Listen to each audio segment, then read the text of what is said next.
10월 4일 국내 발생 확진자는 47명입니다. 그 가운데 수도권의 확진자는 35명이고 그 외 비수도권 지역은 12명입니다. 어제 사망하신 분은 한 분입니다. 고인의 명복을 빌고 유가족들에게 깊은 위로의 말씀을 드립니다. 코로나19 확산 이후 처음으로 맞이한 추석 명절 연휴가 이제 마무리되고 있습니다. 가족과 우리 모두의 안전을 위해 고향으로 이동을 자제하고 전화로 안부를 전하는 분들이 많으셨습니다. 또 이동하시더라도 고향집, 휴게소 등에서 방역수칙을 충실히 지키는 모습을 보여주셨습니다. 또 다른 유행 확산의 도화선이 될까 걱정하였던 개천절 집회도 다수가 밀집하는 행사가 열리지 않고 차분하게 잘 마무리되었습니다. 추석 연휴 기간 동안 적극적으로 방역에 협조해 주신 국민들께 깊은 감사의 말씀을 드립니다. 정부도 중앙정부와 지자체가 힘을 합쳐 총력을 다하며 연휴 기간 동안 추석 특별 방역 대책을 충실히 이행하고 현장을 집중 점검하였습니다. 특히 여행객이 많았던 강원도와 제주도는 주요 관광지에 방역 요원을 배치하고 발열 검사와 진단 검사를 강화하는 등 방역 관리를 대폭 강화하였습니다. 교통시설, 여행지, 선별진료소 등 수많은 현장에서 연휴 기간 동안 쉬지도 못하고 애쓰신 관계자분들의 노고에 깊이 감사드립니다. 이번 추석 연휴는 전반적으로 우려했던 문제들이 나타나지 않고 대한민국의 하나된 힘을 느낄 수 있었던 소중한 기회였다고 생각합니다. 국민들과 관계자분들의 협조에 다시 한번 감사의 말씀을 드립니다.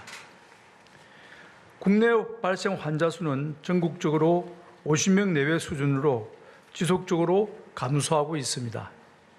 특히 최근 2주간 일평균 환자 수는 66.5명으로 그전 2주간의 121.0명에 비해 크게 감소한 양상을 보이고 있습니다. 추석 연휴가 낀 지난 한 주는 일평균 57.4명으로 감소 추세가 이어지고 있습니다.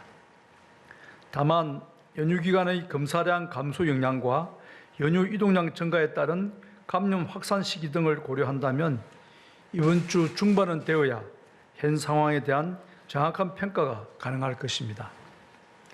감염 경로를 조사 중인 사례의 비율이 19% 내외인 점이나 병원과 학교 등에서 집단 감염이 이어지고 있다는 점도 우려할 만한 요인입니다. 이런 점들을 고려할 때 아직은 코로나19의 확산이 완전히 진정세로 돌아섰다고 판단하기에는 이런 상황이며 긴장을 늦출 수는 없습니다. 추석 특별 방역 기간은 연휴가 마무리된 이후에도 10월 9일 한글날을 포함하여 10월 11일까지 계속됩니다. 거리두기 조치가 길어짐에 따라 많은 분들이 지치거나 불편을 겪고 있고 생업에 피해를 겪고 계시는 분들도 많을 것입니다. 그러나 이번 특별 방역 기간을 어떻게 보내느냐가 하반기 코로나19의 유행 양상을 결정지을 것이기에 조금만 더 함께 노력해 주실 것을 부탁드립니다. 특별 방역 기간이 종료된 이후의 거리두기 단계를 어떻게 조정할지는 이번 주까지의 유행 양상과 위험도 등을 종합적으로 평가하여 금주 내에 결정할 예정입니다. 마스크 착용 의무화에 따른 과태료 부과 방안에 대해 말씀드리겠습니다. 감염병 예방법 개정을 통해 마스크 착용을 의무화하는 행정명령과 미착용 시의 과태료 부과 규정이 신설되어 오는 10월 13일부터 시행될 예정입니다. 이에 따라 구체적인 과태료 부과 방안을 마련하였습니다. 마스크 착용을 의무화하는 행정명령은 거리두기의 단계와 시설의 위험도 등에 따라 다르게 적용됩니다. 먼저 다중이용시설은 거리두기 단계별로 집합이 제한되는 시설의 사업주와 종사자, 이용자 등을 대상으로 단계적으로 적용됩니다. 불특정 다수가 이용하여 감염 확산의 우려가 많은 대중교통, 집회 시위장이나 감염 취약계층이 많은 의료기관, 요양시설, 주야간 보호시설은 거리두기와 무관하게 항상 시행될 것입니다. 착용 시 인정되는 마스크의 종류는 KF94, KF80, 비말 차단 마스크 등과 수술용 마스크, 천 마스크, 일회용 마스크가 모두 가능합니다. 다만 망사형이나 밸브형 마스크 또는 스카프 등의 옷가지로 얼굴을 가리는 것은 마스크 착용으로 인정하지 않습니다. 음식 섭취나 운동 경기, 공연을 할 때 등 과태료가 부과되지 않는 예외 상황도 상세하게 규정하고 안내를 강화할 것입니다. 국민들의 수용성을 제고하기 위해 11월 12일까지 30일간의 계도 기간을 둘 것이며 이후에 적발되는 위반 행위는 10만 원의 과태료가 부과됩니다. 보다 상세한 내용은 보도 참고 자료를 확인하여 주시기 바랍니다. 마스크는 코로나19 백신이 아직 보급되지 않은 지금 상황에서 감염을 막을 수 있는 가장 확실한 방어책입니다. 과태료 부과는 이에 대한 이행력을 확보하기 위한 수단일 뿐이며 마스크 착용이 우리 생활 방역 문화에 뿌리 깊게 자리하려면 전적으로 국민 여러분들의 동참이 필요합니다.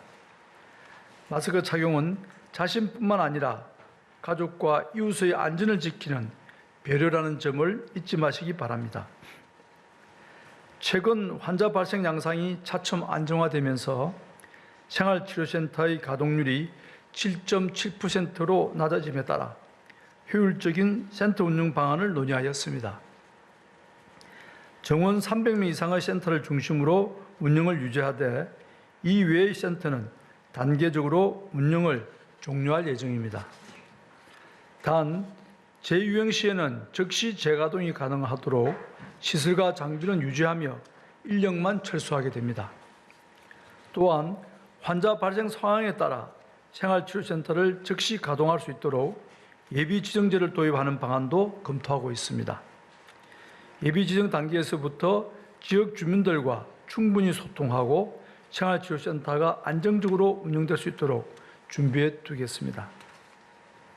다음으로 코리아 세일 페스타의 방역관리 방안에 대해 말씀드리겠습니다.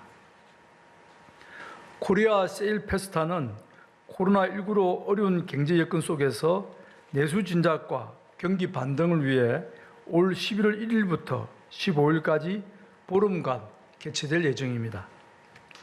이번 행사는 기획 단계부터 온라인과 비대면 중심으로 추진하며 오프라인 행사는 최소화할 계획입니다.